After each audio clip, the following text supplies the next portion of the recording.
중소기업청과 소상공인시장진흥공단은 소상공인 여러분의 역량을 높여드리기 위해 컨설팅 지원 제도를 운영하고 있습니다.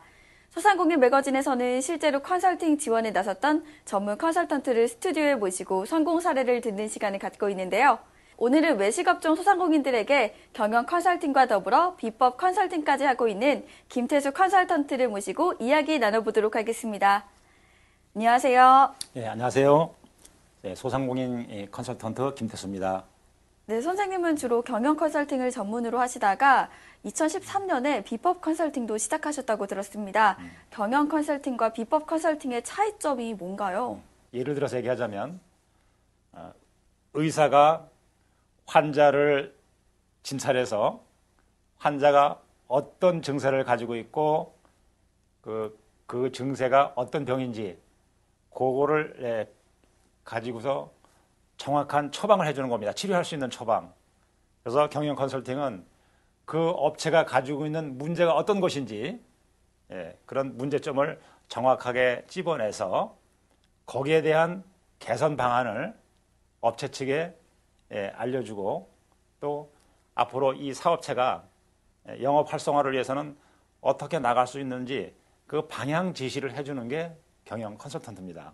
그리고 이제 비법 컨설팅은 현장에서 오랫동안 그 경험 있는 분들에 한해서 전문가들을 투입을 해가지고 그 메뉴 주력 메뉴를 개발한다든가 아니면 새로운 메뉴를 개발하는 그런 이제 컨설팅을 해줌으로 인해서 그 업체가 좀 더 영업 활성화가 될 수 있도록 그리고 나가서는 그 고객들로부터 고객 만족도를 좀 높여서 영업을 좀 최대한하게 좀 활성화시켜주는 그런 실질적인 도움을 주는 그것이 이제 비법 컨설턴트입니다.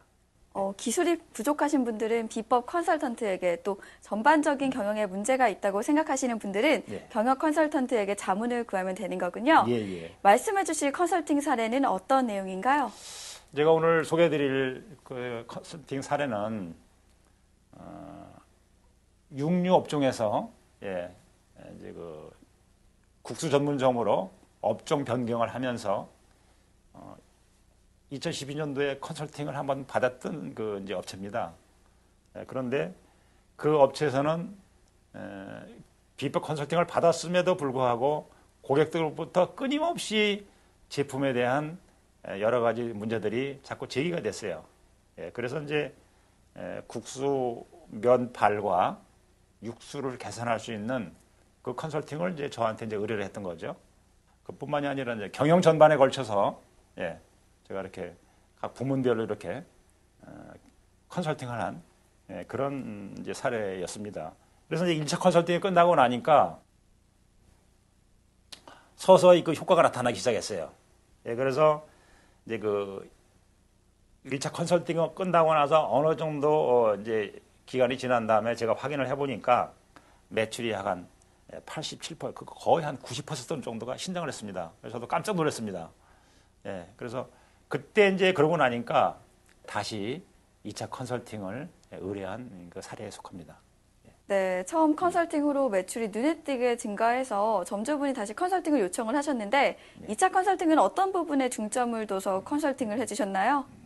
시즌이 이제 이렇게 이 가을 시즌이 돌아오면서 추가 가을철에 겨울철에 올릴 수 있는 추가 매출이 뭐냐 이거를 이제 저한테 이제 이렇게 상의를 해와서 업장에서도 판매할 수 있고 또 거기서 식사를 한 손님들이 가정으로 가져갈 수 있는 그런 테이크아웃 제품을 개발하는 게 좋겠다. 이렇게 해서 개발한 것이 이제 그 수제 만두와 수타면이거든요. 그래서 이제 수제 만두의 그 반죽 방법, 그다음에 수제 만두 속, 그다음에 이제 수제 만두의 그 소스, 이런 것들을 이제 중점적으로 해가지고 실습을 계속 이렇게 반복해 가면서 컨설팅을 했던 그런 사례입니다. 그렇군요. 서브 메뉴 스타면과 수제만두의 조리 비법을 세세하게 컨설팅을 해주셨는데요. 그런가 하면 그 컨설팅에서 전략 과제를 세워서 접근하셨다고 들었는데요. 어떤 내용인가요? 우선 그 전략 과제는 이제 한 3가지 방향으로 잡았고요. 그래서 이제 우선 실행 과제, 그다음에 단기 실행 과제, 그다음에 마지막으로 장기 실행 과제. 우선 실행 과제는 이제 그 소상공인들이 가장 약점으로 지금 이제 지목되고 있는 것이 손익계산서 작성이거든요. 그걸 거의 못 하고 있으세요. 하는 방법을 몰라서. 그래서 제가 이제 손익계산서를 복잡하지 않게 소상공인들이 쉽게 할 수 있는 방법을 제가 이제 오늘 알려드렸고요. 그 원산지 표시를 철저하게 해라는 거와 그다음에 이제 그 품질 관리를 좀 체계적으로 하라는 거. 그다음에 이제 그 서비스 마인드 혁신이 필요하다. 그래서 서비스를 고객들한테 어떻게 해야 고객들이 만족 느낄 수 있는지 그런 부분을 좀 제가 이제 많이 좀 이제 컨설팅을 해줬고요. 마지막으로 그 이제 장기 실행 과제는 그 핸드메이드 제품의 그 공정 공개를 통해서 구전 홍보를 극대화시킬 수 있다라는 그러한 이제 그 홍보 효과를 노리기 위해서 그렇게 이제 했던 그런 이제 사례에 속합니다. 제품의 공정 공개 그게 뭔가요?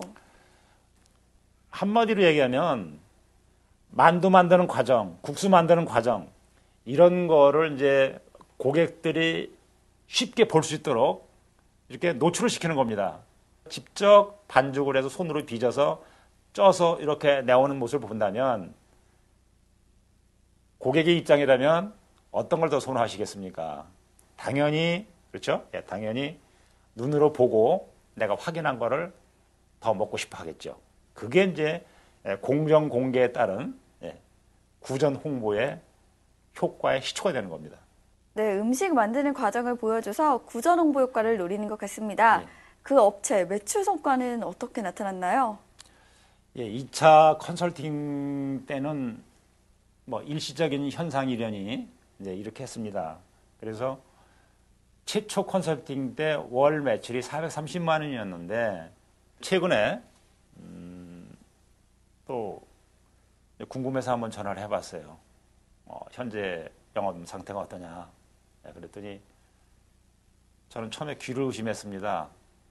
지난해 그 국세청에 신고한 총 매출액이 3억 원이 약간 넘는다고 들었습니다. 뭐 엄청난 신장률이죠. 그리고 2층에 이제 1층은 업장이었고 2층은 이제 그 살림집이었었는데 현재는 살림집은 이사를 가고 2층까지 지금 업장으로 지금 확장을 해서 좀 쓴다고 그러고요. 네, 대박 점포로 성장을 해서 컨설턴트로서 매우 보람찰 것 같습니다. 끝으로 방송 보시는 소상공인분들을 위해서 당부의 말씀 부탁드립니다. 마지막으로 우리 그 전국에 계시는 특히 그 외식 사업자 우리 소상공인들 대표님들에게 부탁드리자면 기본에 충실하라고 말씀드리고 싶습니다. 제가 이 기본이라고 하면 상당히들 실망들을 하시는데 외식업에서의 기본은 첫째가 품질입니다. 메뉴의 품질이고요. 두 번째가 서비스입니다. 또 하나는 차별화입니다. 차별화는 남과 비슷하게 하는 것이 아니라 완전히 다른 형태를 보여주는 것이 차별화이죠. 그리고 마지막으로 부탁드리고 싶은 것은 영업을 해도 내 영업 비용이 얼마나 되는지 수입이 얼마나 되는지 이런 거를 업주 되시는 분들이 알지 못하면 속된 말로 겉으로 남고 뒤로 미치는 그런 영업의 불균형이 초래합니다. 어려우시더라도 금전 출납장, 손익계산서 이거는 꼭 작성하시고 그 작성한 손익계산서를 바탕으로 해서 새로운 영업 전략을 세우는데 꼭 활용하시기 바랍니다. 네, 말씀하신 대로 이 기본에 충실한 채 차별화를 주는 것 사업의 성장을 위해서 반드시 중요한 것 같습니다. 오늘 시간 내주셔서 감사합니다. 감사합니다.